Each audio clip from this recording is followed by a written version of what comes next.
ఈరోజు మనం ఒక లోతైన ప్రయాణం చేద్దాం, ఒక ప్రాచీన రహస్యం వైపు. అదే శివతత్వం. అది కేవలం ఒక దేవుడి పేరా, లేక ఈ మొత్తం విశ్వాన్నే నడిపించే ఒక పరమ చైతన్యమా? రండి, ఈ అన్వేషణలో రూపం వెనుక ఉన్న అసలు సత్యాన్ని తెలుసుకుందాం. శివుడు అనగానే మనకేం గుర్తొస్తుంది? చాలా ప్రశ్నలు గదూ. ఆయన దేవుడా, లేదా పురాణాల్లోని ఒక పాత్ర మాత్రమేనా? కొంతమంది ఈ మధ్య అనుకుంటున్నట్లు ఆయన వేరే గ్రహం నుండొచ్చిన ఏలియనా? ఇలాంటి సందేహాలు చాలామందిలో ఉంటాయి. వీటన్నింటికీ సమాధానం దొరకాలంటే ముందు మనం శివతత్వం అనే ఆ తాత్విక పునాదిని అర్థం చేసుకోవాలి. అప్పుడు ఈ రూపం వెనుక ఉన్న నిజమైన సత్యం మనకు స్పష్టమవుతుంది. అయితే ఈ రహస్యాన్ని అర్థం చేసుకోవడానికి ఒక పద్ధతి ఉంది. మన ప్రాచీన గ్రంథాలను కేవలం కథల్లా చదివితే సరిపోదు. వాటిని ఎలా విశ్లేషించాలో, వాటి లోతుల్లోకి ఎలా వెళ్లాలో తెలియాలి. ఆ తాళంచెవి దొరికితేనే ఆ జ్ఞానభాండాగారం మనకు తెరుచుకుంటుంది. సాధారణంగా మన పురాణాలను గమనిస్తే వాటిలో 3 పొరలుంటాయి, 3 లెవెల్స్ అన్నమాట.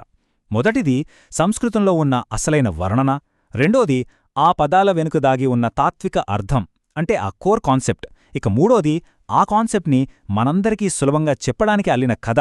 అసలు రహస్యమంతా మొదటి రెండింట్లోనే దాగి ఉంది. కథ కేవలం దాన్ని మనకు పరిచయం చేయడానికి మాత్రమే. కానీ చాలామంది ఏం చేస్తారంటే, కథలు తేలికగా ఉంటాయి కదా అని వాటిమీదే దృష్టి పెడతారు. అది ఎలా ఉంటుందంటే, ఒక పండుని తీసుకుని తొక్క మాత్రమే చూసి లోపలున్న తియ్యని గుజ్జుని వదిలేసినట్టు. అసలైన సారమంతా ఆ తత్వంలోనే ఉంది. అందుకే మనం మూలాన్ని పట్టుకోవాలి. సరే, ఇప్పుడు మనం అసలు విషయంలోకి వెళదాం. ఈ మొత్తం విశ్లేషణకు గుండెలాంటిది శివతత్వం. అంటే రూపానికందని ఆ దైవత్వపు సూత్రం అన్నమాట. ముందుగా శివ అని ఒక్క పదంలో ఎంత అర్థముందో చూద్దాం. ఋగ్వేదం ప్రకారం శివ అంటే శుభప్రదం, దయా, కరుణ. అందుకే కదా మనసులోకి ఏదైనా చెడు ఆలోచన రాగానే శివ శివ అంటాం. అంటే ఆ చెడుని శుభంతో పారద్రోలడం.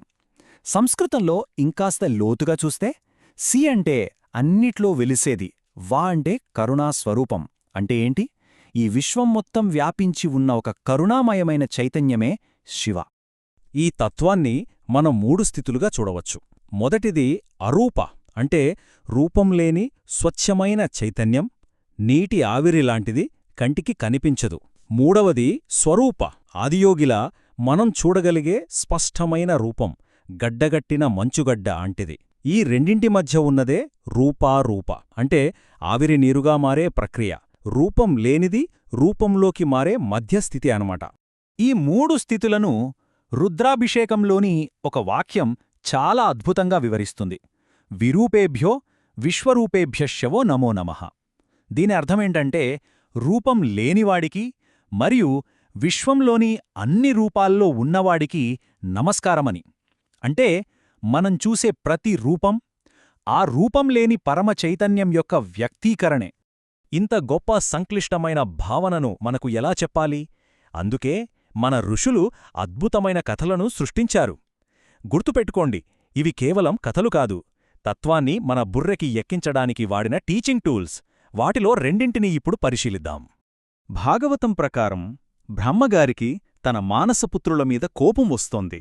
ఆ కోపాన్ని తనలో అణుచుకుంటున్నప్పుడు ఆయన నుదుటి నుండి ఒక బాలుడు ఉద్భవిస్తాడు. అతనే రుద్రుడు. ఇక్కడ మనం పట్టుకోవాల్సిన పాయింటేంటంటే, కోపం అదొక భావోద్వేగం. దానికి రూపం ఉంటుందా? ఉండదు. అలాంటి రూపంలేని దాని నుండి రుద్రుడు అనే ఒక రూపం ఆవిర్భవించింది. ఇక శివపురాణంలోని మరో కథలో బ్రహ్మ మరియు విష్ణువులలో ఎవరు గొప్ప అనే వాదన వచ్చినప్పుడు వాళ్ల మధ్య ఆది అంతంలేని ఒక జ్యోతిర్లింగం ఆవిర్భవిస్తుంది. ఆ లింగం యొక్క మొదలు కాని చివర కాని వాళ్లు కనుక్కోలేకపోతారు. మరి ఈ అనంతమైన స్తంభం దేనికి ప్రతీక? అది అనంతమైన మన మేధస్సుకు అందని ఆ పరమ చైతన్యానికే ప్రతీక. చూసారా, ఈ 2 కథలలోని సారాంశం ఒక్కటే. బ్రహ్మ కోపం రూపం లేనిది, కాని దానినుండి రుద్రుడు అనే రూపం వచ్చింది.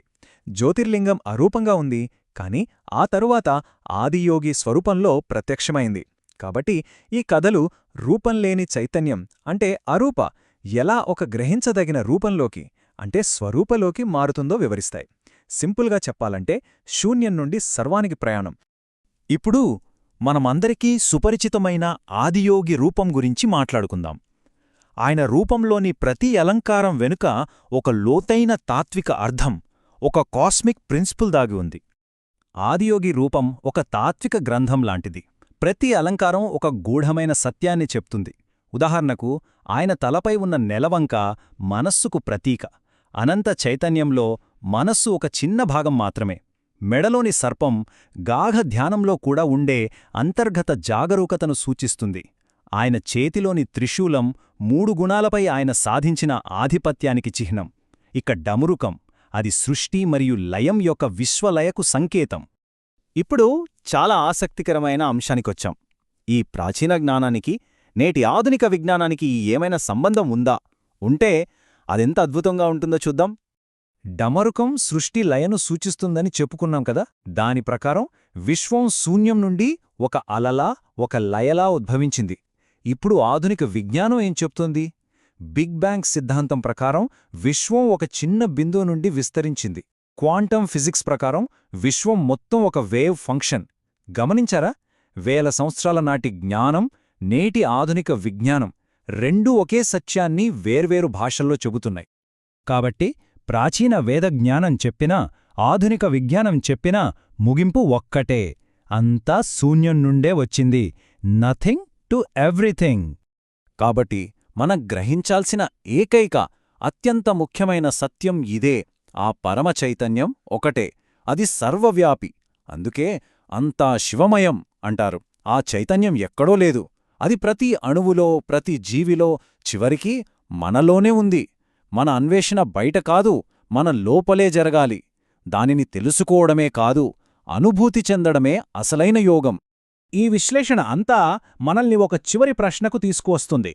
ఈ పరమ చైతన్యమే అన్నిటికీ మూలమైతే మరి మనం పూజించే దేవుడు అనే రూపం యొక్క అసలైన అర్థమేమిటి? ఈ ప్రశ్నతోనే ప్రతి ఒక్కరి వ్యక్తిగత ఆధ్యాత్మిక అన్వేషణ మొదలవుతుంది.